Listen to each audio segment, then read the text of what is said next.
Hello student, स्वागत है आप सभी लोग का स्काई हाई क्लासेस में। और आज इस सेशन में हम लोग सीखेंगे कि यूपी बोर्ड में इंग्लिश के पेपर में आपको ऑब्जेक्टिव क्वेश्चन को कैसे सॉल्व करना है या फिर उसका स्ट्रक्चर कैसा होता है, कैसे कैसे ऑब्जेक्टिव क्वेश्चन बनाए जाते हैं, उन सभी प्रश्नों पर बात किया जाएगा। ठीक है, यदि आप सभी चैप्टर्स को पढ़े रहेंगे, सभी टॉपिक्स को पढ़े रहेंगे तो आपको कोई परेशानी नहीं होगी। ठीक है डियर स्टूडेंट्स, तो हमारा आज का इस वीडियो में सबसे ज़्यादा जो फोकस होगा वो होगा ऑब्जेक्टिव क्वेश्चन को कैसे सॉल्व करें, क्योंकि ऑब्जेक्टिव क्वेश्चन ऐसा है कि आपको ज़्यादा टाइम वेस्ट नहीं होता है और 20 नंबर आपका कवर हो जाता है, यानी कि 20 नंबर आप टच कर सकते हैं। ठीक है, यदि आप अच्छे से इसको सॉल्व करने के लिए जान जाएंगे, तरीके को सीख लेंगे, तो आप 20 नंबर अपना फिक्स कर सकते हैं और बहुत कम ही समय में। ठीक है, तो आइए हम लोग सबसे पहले समझते हैं कि ऑब्जेक्टिव क्वेश्चन में पहला क्वेश्चन कहाँ से कर सकता है। ठीक है डियर स्टूडेंट्स, तो आपको पता है कि इंग्लिश में आप सबसे पहले क्या पढ़ते हैं, तो इंग्लिश का बुक में आप सबसे पहले प्रोज पढ़ते हैं। ठीक है, क्या पढ़ते हैं डियर स्टूडेंट्स? प्रोज पढ़ते हैं। ठीक है,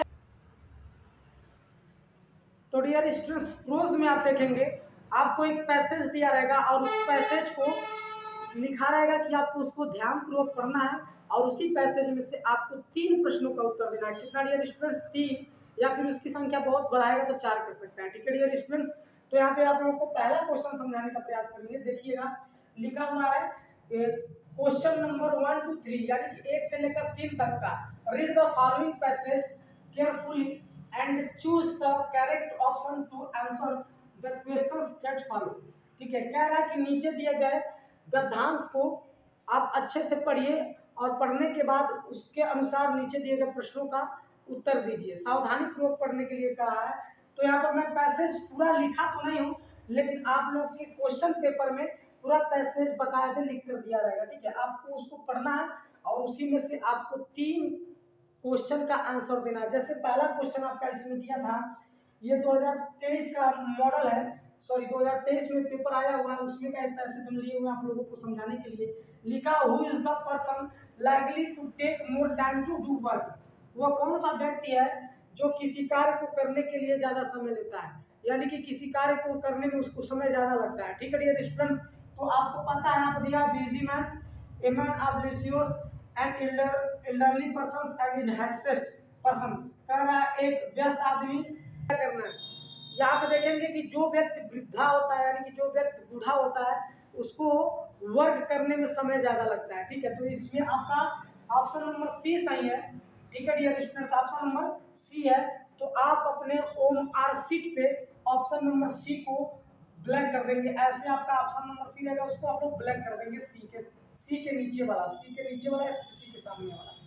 ठीक है डियर स्टूडेंट्स, इसी तरीके से आपका 2 क्वेश्चन और करेगा उसी पैसेज में से, और उसी पैसेज को पढ़ के आपको उन दोनों का आंसर देना होगा। ठीक है डियर स्टूडेंट्स, तो ऑब्जेक्टिव क्वेश्चन में आपका पहला देखा 3 क्वेश्चन सॉल्व करने के लिए आ जाएगा, यानी कि एक पैसेज दिया रहेगा, उस पैसेज को आप पढ़ेंगे और पढ़ने के बाद 3 क्वेश्चन का आंसर देंगे। ठीक है डियर स्टूडेंट्स, तो डियर स्टूडेंट्स अभी तक हम लोग 3 क्वेश्चन कैसे सॉल्व करना है 3 क्वेश्चन तक समझे, यानी कि आपका पहला नंबर में दे दिया रहेगा पैसेज को पढ़ के 3 क्वेश्चंस का आंसर देना होगा। ठीक है, उसके बाद से चौथा नंबर हम लोग समझेंगे। चौथा नंबर से पहले आप लोगों को देखिएगा निर्देश दिया रहेगा, यहाँ पे लिखा रहेगा क्वेश्चन नंबर 4 to 8, यानी कि आपको 4 से लेकर 8 तक, यानी कि कुल मिलाकर 5 क्वेश्चन आपका दे देगा ग्रामर से। कहाँ से दे देगा डियर स्टूडेंट्स? ग्रामर से। ठीक है, देखिएगा लिखा रहेगा choose the correct option to answer the following questions. ठीक है, और ये जो 5 क्वेश्चंस होंगे आपका ग्रामर से रिलेटेड रहेगा, यानी कि अब आप ग्रामर यदि अच्छे से पढ़े रहेंगे पूरा डिटेल में, वर्ब टू बी से लेकर active voice, passive voice, narration, synthesis, punctuations, ये सब का सब आप अच्छे से जब पढ़े रहेंगे तो आप इसका आंसर दे पाएंगे। 5 नंबर का है, बिल्कुल आसान रहेगा। ठीक है डियर स्टूडेंट्स, जिसमें आपको देखिएगा दिया रहेगा चौथा नंबर स्टार्ट कर देगा क्वेश्चन। पहले आपका कोई भी क्वेश्चन देने से पहले निर्देश दिया रहेगा, जैसे 3 क्वेश्चन का आंसर देने से पहले आपको निर्देश दिया था कि आप पैसेज को केयरफुली पढ़िए और उसके बाद से उसका तीनों का आंसर दीजिए। फिर उसके बाद से आपका क्या किया था, क्वेश्चन दे दिया था 3। ठीक है, अब क्या निर्देश दिया है कि आपको यहाँ से चूज द करेक्ट ऑप्शन, सही ऑप्शन ढूंढना है और उसका आंसर देना है, जो कि 4 से लेकर 8 तक ही फॉलो करना है। ठीक है, तो क्वेश्चन नंबर चौथा देखेंगे, लिखा है वी मस्ट हेल्प यहाँ पे खाली जगह दे दिया, स्पेस दे दिया है, पुअर लिख दिया है। ठीक है डियर स्टूडेंट्स, और आपको ऑप्शन दे दिया है। डियर स्टूडेंट्स, ऑप्शन में क्या लिखा है, ए लिखा है, द लिखा है, एन लिखा है, नॉन ऑफ दीज लिखा हुआ है। ठीक है, तो आपको पता है कि पुअर से पहले हम लोग आर्टिकल द का प्रयोग करते हैं। ठीक है, किसका प्रयोग करते हैं, द का। देखेंगे 3 आर्टिकल दिया हुआ है, 3 आर्टिकल में जो दिया होता है एन और ए, ये संख्या रिलेटेड होता है, यानी कि संख्या को बताने के लिए इनका प्रयोग किया जाता है। लेकिन जो द होता है ये संख्या बताने के लिए प्रयोग नहीं किया जाता है। इसलिए क्या हो जाएगा, पुअर से पहले यहाँ पर द का प्रयोग होगा, तो we must help the poor हो जाएगा। ठीक है, 5वां नंबर क्वेश्चन देखेंगे, if you work hard you pass. देखेंगे ये कंडीशनल सेंटेंस है आपका, वो भी किसका, पास, प्रेजेंट का। जब कठिन परिश्रम करते हो तो तुम पास हो जाओगे, कंडीशनल सेंटेंस है प्रेजेंट का। तो यहाँ पर देखेंगे पहला सेंटेंस जो हम लोग का है वो प्रेजेंट इंडिफिनिट में है, तो दूसरा जो हम लोग का हो जाएगा वो फ्यूचर इंडिफिनिट में हो जाएगा, तो यू विल हो जाएगा। क्या हो जाएगा, यू विल पास। ठीक है, तो जब आप कंडीशनल सेंटेंस पढ़े रहेंगे तभी तो आंसर दे पाएंगे।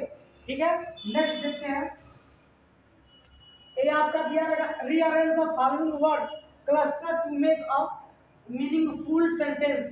आपको कुछ वर्ड्स दे दिए रहेंगे, उसको रीअरेंज करना है, यानी कि पहले सब्जेक्ट फिर वर्ब, फिर क्या लिखना, ऑब्जेक्ट फिर अदर वर्ड।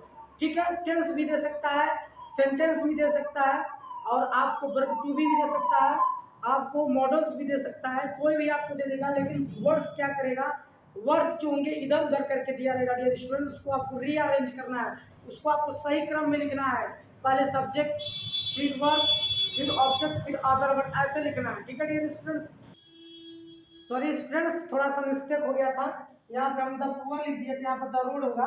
ठीक है, क्योंकि सेंटेंसेज ऐसे हैं तो देखिए दिया है the road of obey we rules the must. ये सब क्या किया है आपका, इधर उधर कर दिया वर्ड्स को, आपको कह रहा है कि रीअरेंज करना है, यानी कि सही क्रम से लिखना है, पहले सब्जेक्ट फिर वर्ब या मॉडल्स जो भी रहता है नियम के अनुसार रखेंगे। तो सबसे पहले आप इसको रीअरेंज करने के लिए हम लोग देखेंगे कौन सा ऐसा वर्ड्स है जिसका पहला अक्षर कैपिटल में है। तो देखेंगे तो हम लोग द रोड स्मॉल लेटर में है, ए बी स्मॉल में, ओ स्मॉल में, आर स्मॉल में, द स्मॉल में, एम स्मॉल में, वी कैपिटल लेटर में। सबसे पहले देखेंगे वी कौन स्टार्ट होता है, तो वी से आपका ये 3 स्टार्ट हो रहा है, बाकी ये नहीं स्टार्ट होगा, तो पहला नंबर ये नहीं होगा। ठीक है डियर स्टूडेंट्स, पहला नंबर ये नहीं होगा। ठीक है, दूसरा बात यह है कि जब कोई भी आप सेंटेंस पढ़ते हैं या फिर टेंस पढ़ते हैं तो ट्रांसलेट करने के बाद सब्जेक्ट के बाद आपका क्या आता है, या तो वर्ब टू भी आता है, या तो वर्ब आता है, या फिर आपका मॉडल आता है। ठीक है, तो यहाँ पर देखेंगे क्या दिया हुआ है, तो वर्ब दिया है ओबे, और उसके बाद से क्या दे दिया, मॉडल। तो ध्यान दीजिएगा, जब वर्ब भी दिया रहेगा, यानी कि वर्ब भी दिया रहेगा और मॉडल भी दिया रहेगा, तो आपको सबसे पहले किसको लिखना है, मॉडल वाले को। तो लिखेंगे वी मस्ट। अब आप लोग देखेंगे वी मस्ट से कौन स्टार्ट हो रहा है, तो आप इन तीनों में देखेंगे वी मस्ट से सिर्फ सी वाला स्टार्ट हो रहा है और यहाँ पे डी वाला स्टार्ट हो रहा है। ठीक है डियर स्टूडेंट्स, अब आपका ये भी कैंसिल आउट हो गया। ठीक है ना, यानी कि आपको बहुत ही निगेटिव सेंटेंस को खत्म करना है, पॉजिटिव को रखना है। देखिए मैं पहले क्या किया, 2 निगेटिव सेंटेंस को समाप्त कर दिया। अब हम लोग का किसमें है, इन दोनों में देखना है कि कौन सा सही है। अब उसके बाद से मॉडल के बाद ही हम लोग का वर्ब आता है, क्या आता है डियर स्टूडेंट, वर्ब। तो मॉडल के बाद देखेंगे वर्ब, वर्ब यहाँ पर है ओबे, ओबे किसमें है, दोनों में ओबे है। आगे चलते हैं, उसके बाद से क्या आता है, मॉडल के बाद वर्ब आता है, वर्ब के बाद क्या आता है हम लोग का, ऑब्जेक्ट आता है। तो ऑब्जेक्ट तो क्या है, सड़क के नियम का, तो the rules of the road, the road of the rules नहीं होगा, the rules of the road होगा, यानी कि option number C is the right answer. ठीक है डियर स्टूडेंट्स, आपको क्या ढूंढना है, पहला नंबर आपको देखना उन सभी वर्ड्स में कौन सा ऐसा वर्ड्स है जिसका पहला अक्षर कैपिटल लेटर यानी कि बड़ा लेटर है, उसको आप लोग पहले लिखेंगे। उसके बाद से आपको सब्जेक्ट ढूंढने के बाद से आपको क्या ढूंढना होता है, अगर जो आपका वर्ब टू भी रहेगा तो इसे मार वाजिब ढूंढेंगे, अगर जो आपका मॉडल रहेगा तो सबसे पहले मॉडल आता है फिर वर्ब आता है। तो सब्जेक्ट के बाद आपको या तो मॉडल आएगा या फिर वर्ब आएगा। तो यदि मॉडल और वर्ब दोनों दिया रहेगा तो सबसे पहले आप मॉडल को लिखेंगे फिर वर्ब को लिखेंगे। ठीक है डियर स्टूडेंट, उसके बाद से ऑब्जेक्ट फिर अदर वर्ड। ठीक है, चलते हैं नेक्स्ट क्वेश्चन को देखते हैं, यानी कि क्वेश्चन नंबर 7 और क्वेश्चन नंबर 8। ठीक है,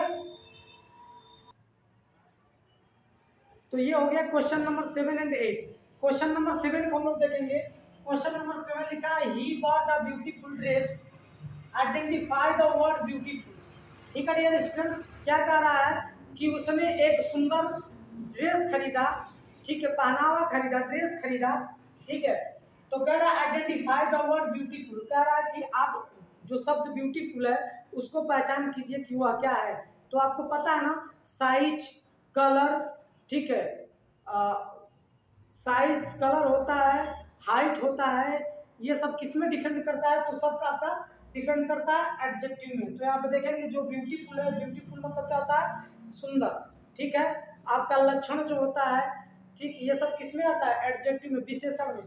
तो कह रहा है कि जो वर्ड ब्यूटीफुल है उसको आइडेंटिफाई करिए। तो आपका देखिए वर्ब नहीं है, प्रीपोजिशन नहीं है, कंजंक्शन नहीं है, क्या आपका एडजेक्टिव है। तो option number D is the right answer, ठीक है। तो आपको ये भी अच्छे से पढ़ लेना है ग्रामर में। आपको noun, pronoun, adjective, adverb, verb, adverb, ये पूरा डिटेल में पढ़ लेना है डियर स्टूडेंट्स, क्योंकि 5 नंबर आपका ग्रामर में वैसे नहीं मिल जाएगा। अब आप लोग देखेंगे यहाँ पे 8वां नंबर क्वेश्चन क्या रहा है? Which of the following word is misspelled, ठीक है। Which of the following word is misspelled है, यानी कि कौन सा ऐसा शब्द है जो अवर्तनीय है। अवर्तनीय मतलब अशुद्ध है, गलत है, उसमें कुछ मीनिंग गलत है, उसकी स्पेलिंग सही नहीं है। तो मिस मीनिंग में भी ऐसे आपको देखना पड़ेगा। आपको जब मीनिंग लग रहेगा तब देखेंगे यहाँ पे आपको ऑप्शन वाले यानी कि ऑब्जेक्टिव वाले क्वेश्चन को कैसे सॉल्व करना है। आप सबसे पहले उसमें गलत क्वेश्चन को, गलत ऑप्शन को हटाएंगे। गलत ऑप्शन में देखेंगे आप लोग ढूंढेंगे, यहाँ पे असिस्टेंट, पहले ही ये गलत है क्योंकि TANT रहता है असिस्टेंट में, तो यही आपका क्या है? गलत है। और यही आपका क्या हो गया? यही कह रहा है, मिसप्रिंट कर रहा है कि कौन सा ऐसा शब्द है जिसमें स्पेलिंग गलत है। तो आपका यही वाला सही है, ऑप्शन नंबर ए में। बाकी ऑप्शन नंबर बी देखेंगे तो HONEST ऑनेस्ट होता है, COUNTRY कंट्री में तो देश होता है, HUNGRY हंगरी है। ये आपका तीनों का स्पेलिंग सही है, बस आपका असिस्टेंट का स्पेलिंग गलत है, ठीक है डियर स्टूडेंट। तो ये हो गया आपका ग्रामर से रिलेटेड ऑब्जेक्टिव क्वेश्चन। अब देखेंगे डियर स्टूडेंट्स, यहाँ पे दिया हुआ है निर्देश, आप लोग देखते रहेंगे, ब्रैकेट में लिखा है क्वेश्चन नंबर 9 to 10, यानी कि क्वेश्चन नंबर 9 से 10 आप लोगों का क्या किया है? आपको जो ये पैसेज दिया उससे आंसर लिखना है। लिखा है read the following passage carefully and choose the correct options to answer the questions that follow, ठीक है। यानी कि कह रहा है जो ये पैसेज नीचे दिया गया उसको आप सावधानी पूर्वक पढ़िए और उसके अनुसार नीचे दिए गए प्रश्नों का उत्तर दीजिए, ठीक है। तो यहाँ पर देखिएगा, यहाँ पैसेज आपको पूरा दिया रहेगा, मैं शॉर्ट में लिख दिया हूँ, ठीक है। और उसमें से आपको नंबर क्वेश्चन नंबर 9 और क्वेश्चन नंबर 10 पूछ रहा है, ठीक है। तो क्वेश्चन नंबर 9 10 पूछ रहा है, तो क्वेश्चन नंबर 9 देखेंगे, the moment the letter fell into the mail box who went to open it, ठीक है। कह रहा है कि जब लेटर यानी कि लंचो एक किसान होता है, जब वो लेटर को मेल बॉक्स में पत्र पेटिका में डालकर चला जाता है तो उसको कौन निकालने जाता है, कौन देखने जाता है? डियर स्टूडेंट्स, आप यदि पढ़े रहेंगे बुक को, आप अच्छे से पढ़े रहेंगे तभी तो आप आंसर दे पाएंगे, नहीं पढ़े रहेंगे तो आंसर नहीं दे पाएंगे। आप भी आप देखेंगे कौन गया, तो पहला लिखा है the postman, the postmaster, the clerk, none of the this. कह रहा है कि इसमें से कोई नहीं, पहला नंबर कह रहा है। अब देखेंगे क्वेश्चन नंबर 11 से पहले निर्देश क्या दिया हुआ है, तो निर्देश दिया हुआ है question number 11 to 13 choose the correct option to answer the following questions, ठीक है। अब आपको क्वेश्चन नंबर 11 से लेकर 13 तक यानी कि कुल मिलाकर 4 क्वेश्चंस आपका दे देगा। कहाँ से? तो वो आपका प्रोज, सप्लीमेंट्री और पोएट्री से, इन तीनों से मिलाकर एक एक क्वेश्चन दे देगा, ठीक है डियर स्टूडेंट्स। आ रही बात समझ में? तो देखेंगे लिखा हुआ है where was Lencho's house situated, कह रहा है कि लेंचो का घर कहाँ स्थित था। ऑप्शन दिया at the bottom of the hill, at the top of A low hill, at the top of a place 2 in a city. तो जो लेंचो का हाउस था वो ऑप्शन नंबर 2 जो एट द टॉप ऑफ ए लो हिल, ठीक है, यहाँ पर सिचुएटेड था।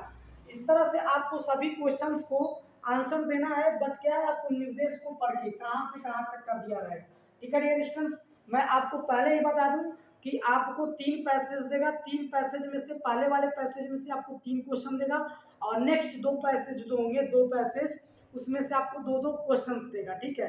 यानी कि 5 क्वेश्चन आपका उससे हो जाएगा। उसके बाद से आपको प्रोज, सप्लीमेंट्री और पोएट्री से, तीनों से आपका कुछ क्वेश्चन मिला कर दे देगा 5, ठीक है, 5 या 8 दे सकता है। उसके बाद से आपका ग्रामर होगा वो 5 नंबर का पूछेगा, ठीक है dear students.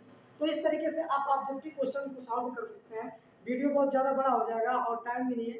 So I hope कि आप लोगों को समझ में आ चुका होगा कि आप लोगों को ऑब्जेक्टिव क्वेश्चन को कैसे सॉल्व करना है, कैसे पढ़ना है, ठीक है। परेशान नहीं होना, एग्जाम में बिल्कुल कूल होकर बैठना और आराम से क्वेश्चन को सॉल्व करना है। ठीक है डियर स्टूडेंट्स, मिलता है नेक्स्ट वीडियो में। Thank you so much.